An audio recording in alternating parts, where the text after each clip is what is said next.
Good morning dear students. Third year में हम gastrointestinal tract का फर्स्ट पार्ट बकल कैविटी पढ़ रहे थे और उसमें हमने टीथ की स्ट्रक्चर, टीथ के टाइप्स, टीथ के फंक्शंस, इन सारी बातों को हमने बहुत ही अच्छी तरह से डिटेल में देख लिया था। आज इसी बकल कैविटी मुख गुहा के अन्य जो पार्ट हैं, टंग, पैलेट, ग्लॉटिस, एपिग्लॉटिस, इन सब के बारे में एक एक करके देखेंगे। तो चलो स्टार्ट करते हैं। फर्स्ट है टंग। टंग यानी कि जीभ, जो लैटिन वर्ड लिंगवा और ग्रीक वर्ड ग्लोसा, इन दोनों शब्दों से मिलकर बना हुआ है। एक्चुअल में टंग क्या है? मसल्स का एक पुंज है, मसल्स का एक मास है।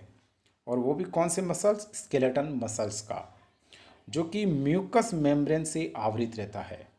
जीभ स्केलेटन मसल्स का एक मास है, पुंज है, जो कि म्यूकस मेम्ब्रेन के द्वारा आवृत रहती है। अगली बात, जीभ के कार्य क्या है? What is the function of the tongue? तो हम जानते हैं जीभ के दो मेन काम हैं।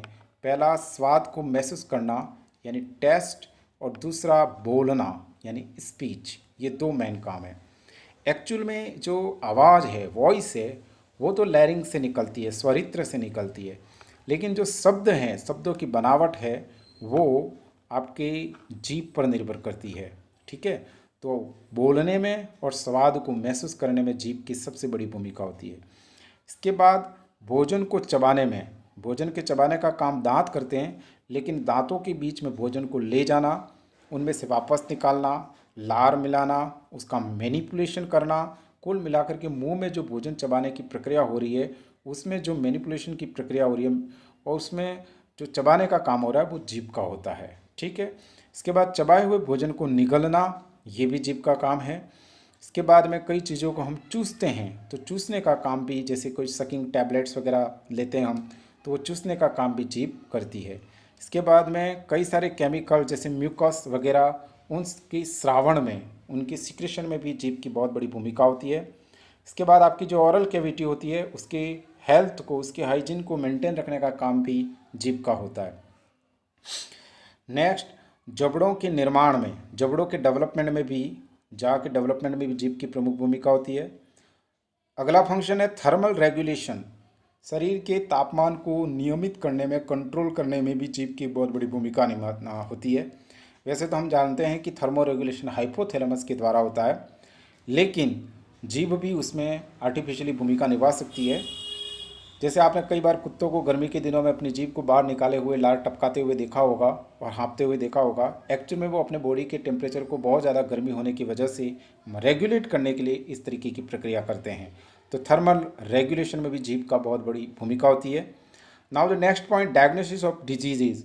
आपने देखा होगा कई बार हम हॉस्पिटल जाते हैं, वहाँ डॉक्टर हमारे से जीभ बाहर निकलवाते हैं, कहते हैं कि जीभ दिखाओ। और जब हम जीभ दिखाते हैं तो जीभ की सतह के ऊपर जो पैटर्न्स बने हुए होते हैं और जीभ की जो कलर होता है, रेडी से येलोई से किस तरीके का है, काला वगैरह हो रखा है, तो इस आधार पर डॉक्टर संभावित बीमारी का, संभावित रोग का भी पता लगा सकते हैं।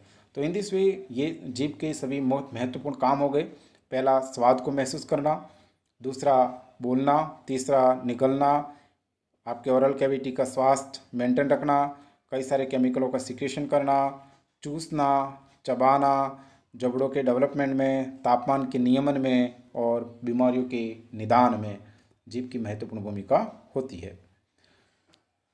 नेक्स्ट पॉइंट है external structure of the tongue. जीभ की बाह्य संरचना किस प्रकार की होती है? तो जीभ की बाह्य संरचना को अगर देखें तो इसमें तीन पार्ट होते हैं। सबसे लास्ट वाला पार्ट यहाँ पर ये वाला भाग होता है, वो इसका रूट होता है। इसके बाद ये सबसे आगे वाला भाग जो होता है वो उसका टिप होता है, और बाकी का बीच में जो बचा हुआ भाग होता है वो उसकी बॉडी होती है। तो इस तरीके से जीभ में तीन भाग हो गए, एक रूट का भाग, एक बॉडी का भाग और एक टिप। तीन भाग होते हैं टिप, है ना। अब जीभ की दो सतह होगी, एक जीभ की नीचे की सतह जिसे वेंट्रल सरफेस बोलेंगे, और एक जीभ की ऊपरी सतह जिसे डॉर्सल सरफेस बोलेंगे। तो ये जो वेंट्रल सरफेस है, जिसे इन्फीरियर सरफेस भी बोल सकते हैं, वहाँ पर ये तीन स्ट्रक्चर होती है, जिसमें महत्वपूर्ण संरचना है फ्रेनुलम लिंगो, फ्रेनुलम लिंगवी। जब कभी भी हम जीभ को अंदर की तरफ फोल्ड करते हैं, तो जहाँ जीभ नीचे की सतह से लगी हुई रहती है, अटैच रहती है, वहाँ पर हमें कुछ फाइबर्स के जैसी स्ट्रक्चर्स दिखाई देती है, जो कि जीभ को निचली सतह से जुड़े हुए रहती है। उसे फ्रेनुलम लिंगवी बोलते हैं। इसके अलावा जीभ की जो निचली सतह वेंट्रल या इंफीरियर सरफेस है वहाँ पर डीप लिंगुअल वेन्स और प्लिका फिम्ब्रिएटा नामक संरचनाएं भी पाई जाती है। अब हम जीभ की ऊपरी सतह डोर्सल सरफेस को देखें तो जीभ की जो डोर्सल सरफेस जो कि अभी आपको चित्र में दिखाई दे रही है ऑलमोस्ट ऑल साइड ये कॉन्वेक्स होती है, एक तरीके से उत्तल प्रकार की होती है। और इसके बाद जीभ का ये जो भाग होता है जिसे टर्मिनल सल्कस बोलते हैं, इस भाग के द्वारा जीभ दो भागों में बटी हुई रहती है, एक ये आगे का भाग और एक ये पीछे का भाग। तो जो आगे का भाग होता है उसे ओरल पार्ट बोलते हैं और जो पीछे का भाग होता है इसे फेरिंजियल पार्ट बोलते हैं। तो इस तरीके से टर्मिनल सल्कस के द्वारा जीभ दो भागों में डिवाइड रहती है। एंटीरियर पार्ट ओरल पार्ट कहलाता है और पीछे का भाग पोस्टीरियर पार्ट फेरिंजियल पार्ट कहलाता है। इसके अलावा जीभ की सतह पर कई सारी छोटी छोटी कर्ण की जैसी स्ट्रक्चर्स दिखाई देती है और ये कर्ण जैसी संरचना पेपिली कहलाती है। देखिए आप ये ऐसे कर्ण दिखाई दे रहे होंगे आपको। तो ये जो कर्ण दिखाई दे रहे हैं जीभ की सतह के ऊपर जिसके पेपिली बोलते हैं। अब ये पेपिली क्या होती है, क्या प्रकार हैं, क्या काम करती है, इसको नेक्स्ट स्लाइड में देखते हैं। तो पेपिली एक्चुअल में टेस्ट बर्ड स्वाद कलिकाएँ, हम जानते हैं कि जीभ स्वाद को महसूस करने का काम करती है। तो स्वाद को महसूस करने के लिए इसकी जीभ की सतह पर छोटी छोटी कलिकाएँ पाई जाती है और ये जो बर्ड्स होती हैं कलिकाएँ, जिसको स्वाद कलिकाएँ टेस्ट बर्ड कहते हैं, इन टेस्ट बर्ड के जो ग्रुप्स होते हैं छोटे छोटे समूह बनते हैं और वो समूह जो जीभ के ऊपर उभरे हुए रहते हैं दानों के रूप में वो कहलाते हैं पेपिली। तो पेपिली जो होती है वो चार प्रकार की होती है, एक फिलीफॉर्म पेपिली, एक फंगीफॉर्म पेपिली, एक सर्कमवेलेट पेपिली और एक फोलेट पेपिली। तो फर्स्ट पेपिली का प्रकार है फिलीफॉर्म पेपिली। फिलीफॉर्म पेपिली जो होती है वो नैरोस्ट होती है, बहुत सक्रिय होती है और संख्या में बहुत ज़्यादा होती है। इसके बाद इसकी आकृति वी शेप्ड होती है और फिलीफॉर्म पेपिली के अंदर स्वाद कलिकाएं लगभग नहीं होती, इसलिए ये जनरली मैकेनिकल सपोर्ट का काम करती है और गस्टेशन यानी कि इस स्वाद को महसूस करने की प्रक्रिया में प्रयुक्त नहीं होती। चूँकि ये मैकेनिकल सपोर्ट के कार्य में प्रयुक्त होती है इसलिए ये बहुत ज़्यादा किरेटिनाइज्ड भी हो जाती है और ज़्यादातर मात्रा में ये जीभ के जो प्री सर्कल डोर्सल एरिया होती है वहाँ पर पाई जाती है। क्या? Filiform papillae. फिलीफॉर्म पेपिली कैसी होती है? सक्रिय होती है, संख्या में ज़्यादा होती है, वी शेप्ड होती है, मैकेनिकल सपोर्ट का काम करती है, स्वाद महसूस करने में उसकी विशेष कोई भूमिका नहीं होती है, इसका किरेटिनाइजेशन हो जाता है और ये ज़्यादातर प्री सर्कल डोर्सल एरिया होती है वहाँ पर पाई जाती है। इसके बाद में नेक्स्ट फंगीफॉर्म पेपिली जो होती है वो मशरूम शेप्ड होती है, ज़्यादातर जीभ के एपेक्स और मार्जिन पार्ट पर पाई जाती है। इसके बाद में तीसरी है वेलेट, जिसे सर्कमवेलेट पेपिली भी बोलते हैं। ये सबसे बड़ी होती है, लार्जेस्ट होती है और जीभ का ये जो पीछे का भाग होता है, अभी हमने देखा था ये जो जीभ का पीछे का भाग है वहाँ पर वी आकार की पंक्ति के रूप में जमी रहती है। एक्चुअल में इनका आकार वी नहीं होता है लेकिन ये जिस पंक्ति में जमी रहती है वो पंक्ति वी शेप्ड होती है और वहीं पर इसी पंक्ति पर वॉन एंडर्स ग्लैंड अपनी नली के द्वारा खुलती है। इसके बाद जीभ का जो चौथा प्रकार है वो पेपिली का चौथा प्रकार है वो फोलिएट पेपिली है। वो लीफ लाइक यानी पत्ती के आकार की होती है और जीभ के सल्कस जो टर्मिनल्स होता है उसके फ्रंट भाग में पाई जाती है।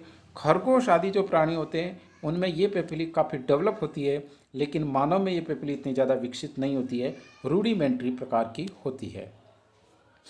अब हम देखते हैं नेक्स्ट पॉइंट, जीभ के ऊपर टेस्ट बर्ड्स पाई जाती है, स्वाद कलिकाएँ पाई जाती है।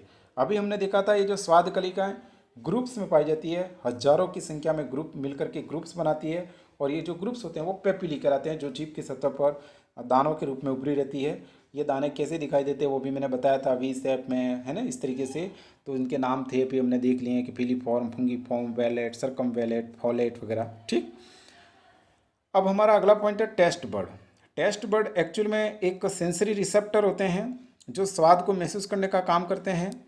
ये जो टेस्ट बर्ड होते हैं केवल जीभ पर नहीं पाए जाते, जीभ के अलावा जीभ के आसपास के और भी एरिया हैं जैसे सॉफ्ट पैलेट, जो तालू का पिछला भाग है जिसे सॉफ्ट पैलेट कहते हैं, वहाँ पर फेरिंग्स यानी ग्रसनी में और एपिग्लोटिस का ऊपर भी ये टेस्ट बर्ड पाए जाते हैं जो कि स्वाद को महसूस करने का काम करते हैं। ये जो टेस्ट बर्ड होते हैं वो एक तरीके से स्मॉल ओवॉइड, एक छोटी अंडाकार या बैरल शेप्ड संरचना होती है, इंट्राएपिथेलियम ऑर्गन्स होता है ये। इसके बाद में ये टेस्ट बर्ड ऊपर जीभ के ऊपर एक पोर यानी छिद्र के द्वारा खुलते हैं और इसी छिद्र के द्वारा वहाँ पर कीमोरिसेप्टर स्थित होते हैं और ये स्वाद को महसूस करने का काम करते हैं। इनमें इसके अलावा गैस्टेटरी रिसेप्टर सेल्स भी पाई जाती है और स्वाद के महसूस करने की जो प्रक्रिया होती है उसको हम गस्टेशन भी कहते हैं। ठीक है। अब जो जीभ होती है वो अलग अलग जीभ का अलग अलग भाग अलग अलग प्रकार के स्वाद को महसूस करता है। जैसे जीभ का ये जो आगे का भाग है, सबसे आगे का भाग, ये मीठे स्वाद को महसूस करेगा। इसके बाद में जीभ का ये आगे से थोड़ा पीछे का भाग, ये वाला, प्लस ये एपिकल पार्ट, ये नमकीन स्वाद को महसूस करेगा। और जीभ का ये दोनों साइडों का जो भाग होता है वो खट्टे स्वाद को महसूस करेगा और जीभ का जो लास्ट वाला भाग है वो कड़वे या बिटर स्वाद को महसूस करेगा। तो मीठा स्वाद जीभ के अग्रभाग से, खट्टा स्वाद जीभ की साइडों में से, और जो आपका नमकीन स्वाद है जीभ के टिप और लेटरल पार्ट से, और कड़वा स्वाद जीभ के बिल्कुल पोस्टीरियर पार्ट से महसूस किया जाता है। ठीक है। तो इस तरीके से जीभ का पोर्शन कंप्लीट होता है। हम एलिमेंट्री कैनाल गैस्ट्रोइंटेस्टाइनल ट्रैक्ट पढ़ रहे हैं, उसमें कितने पार्ट हैं, बहुत सारे, तो सबको बहुत ज़्यादा डिटेल में पढ़ेंगे तो दिक्कत आ सकती है क्योंकि वो टॉपिक कंप्लीट नहीं होगा और हमारे लिए जितनी आवश्यकता है उस अकॉर्डिंग हम पढ़ रहे हैं, अन्यथा जीभ को पढ़ने में ही 2 घंटे लग सकते थे। Now the next part is the palate, तालू। तो ये जैसे कि आपको चित्र में दिखाई दे रहा है, ये मुख गुहा है जिसको खोल करके बता रखा है। ये आगे दांत है जिसको हमने पढ़ लिया। इसके बाद ये जीभ है जिसको अभी हमने पढ़ा। जीभ के ऊपर का भाग यानी कि मुख गुहा की जो छत होती है, छत, रूप, उससे तालू कहते हैं। क्लियर हो गई बात? मुख गुहा है जहाँ जीभ रहती है, जीभ का ऊपरी भाग क्या कहलाता है? तालू।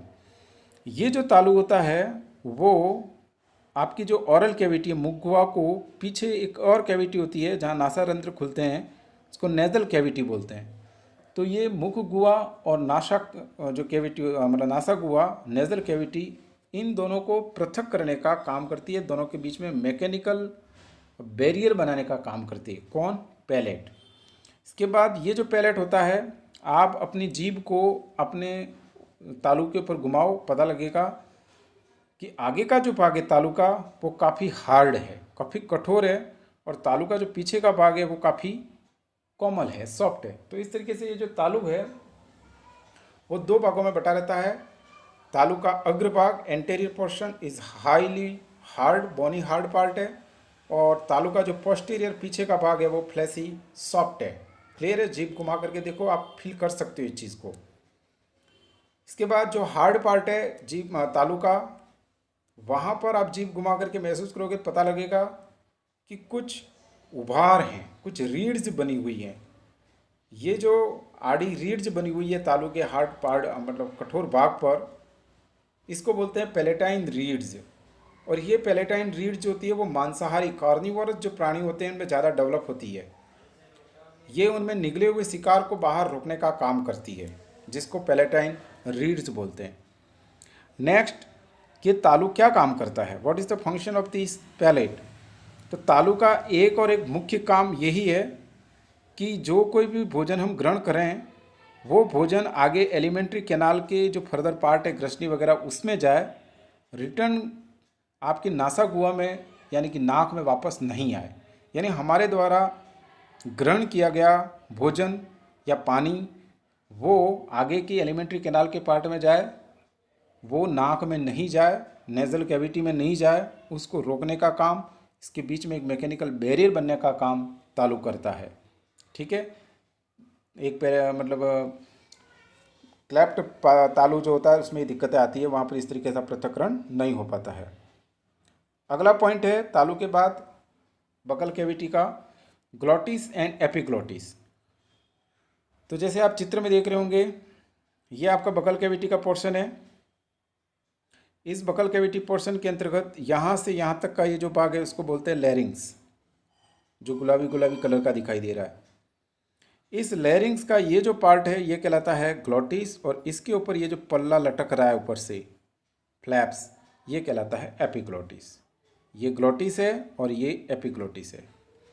एक्चुअल में ग्लॉटिस जो है वो आपका जो श्वसन नली है, ट्रेकिया है, ये एयर पाइप है, इस श्वसन नली ट्रेकिया या एयर पाइप का ऊपरी भाग है इस तरीके से, और लैरिंग्स में पाया जाता है। तो एक तरीके से ये लैरिंग्स का भाग है जिसके अंदर वोकल कॉर्ड भी स्थित होते हैं और उन्हीं के बीच में ये खुलता भी है वोकल कॉर्ड्स के द्वारा, ठीक है। और एपिग्लोटिस इस ग्लोटिस के ऊपर लटका हुआ एक पल्ला है। जब भी कोई भोजन ग्रहण किया जाएगा, पानी वगैरह पिया जाएगा, तो उसको इस श्वास नली में जाने से रोकने के लिए, बल्कि ये भोजन इधर जाए आपकी भोजन नली में, तो इस श्वास नली का मुंह बंद कर दिया जाता है और इस ग्लोटिस के मुंह को बंद करने का काम करता है एपिग्लोटिस। तो in this way glottis the vocal apparatus of the larynx और epiglottis is the flap of cartilage that cover the larynx, glottis. कब? जब हम भोजन को निकलते हैं तब। बात समझ में आ गई? ग्लोटिस क्या है? लैरिंग्स का एक पार्ट है जिसमें वोकल कॉर्ड्स स्थित होते हैं। और एपिग्लोटिस क्या है? ग्लोटिस को ढकने वाला एक पल्ला। और कब ढकता है? जब हम भोजन ग्रहण करते हैं तो उस भोजन को श्वास नली में जाने से, भोजन को लंग्स में जाने से रोकने का काम करने के लिए ये ग्लोटिस के मुंह को ये एपिग्लोटिस ढक देता है। इसलिए इसको ट्रैफिक पुलिसमैन भी बोलते हैं। ये रूट बताता है कि भोजन को कौन से रूट, किधर वाले रास्ते से जाना है। अब देखिए differences between glottis and epiglottis. Glottis और एपिग्लोटिस में क्या अंतर है? तो अभी हमने देखा ग्लोटिस इज द ओपनिंग। किसकी ओपनिंग है? जो एयर पाइप है आपकी श्वास नली है उसका। और एपिग्लोटिस उसको ढकने वाला ढक्कन। पहला अंतर समझ में आ गया। ग्लोटिस श्वास नली का ऊपरी छेद है जो कि लैरिंग्स में पाया जाता है, और एपिग्लोटिस उसको ढकने वाला एक ढक्कन है। दूसरा अंतर है कि ग्लोटिस की साइज इस बात को तय करती है या निर्धारित करती है कि उस व्यक्ति की आवाज़ किस प्रकार की होगी। एपिग्लोटिस इस बात के लिए बिल्कुल जिम्मेदार नहीं है कि उस व्यक्ति की आवाज़ किस प्रकार की होगी, यानी किसी व्यक्ति की आवाज़ कैसी है, मोटी, पतली, तीखी वगैरह जो कुछ भी, वो ग्लोटिस की साइज पर डिपेंड करता है। एपिग्लोटिस की साइज आवाज़ के प्रकार को निर्धारित करने में कोई भूमिका नहीं निभाती है। तीसरा अंतर है, जब भी हम भोजन ग्रहण करते हैं, उसमें मैंने बताया था अभी, एपिग्लोटिस ग्लोटिस के मुंह को बंद कर देता है। तो जब भी हम भोजन ग्रहण करते हैं उस समय ग्लोटिस अपवार्ड ऊपर की तरफ और एपिग्लोटिस डाउनवार्ड नीचे की तरफ मूव करता है। ठीक है, तीन अंतर समझ में आ गए। ग्लोटिस ये एक लैरिंग्स का पार्ट है और एयर पाइप का आपके जो श्वास नली है उसका ओपनिंग है, और एपिग्लोटिस इसको ढकने वाला एक ढक्कन या पल्ला है। दूसरा, ग्लोटिस की साइज आवाज़ के प्रकार को निर्धारित करने में प्रयुक्त होती है। एपिग्लोटिस की साइज का आवाज़ के प्रकार निर्धारण में कोई भूमिका नहीं है। तीसरा, ग्लोटिस जब भी हम भोजन ग्रहण करते हैं, पानी पीते हैं या कुछ भी निगलते हैं, तो ऊपर की तरफ अपवार्ड मूव करती है और एपिग्लोटिस नीचे की तरफ डाउनवार्ड मूव करती है। That's all.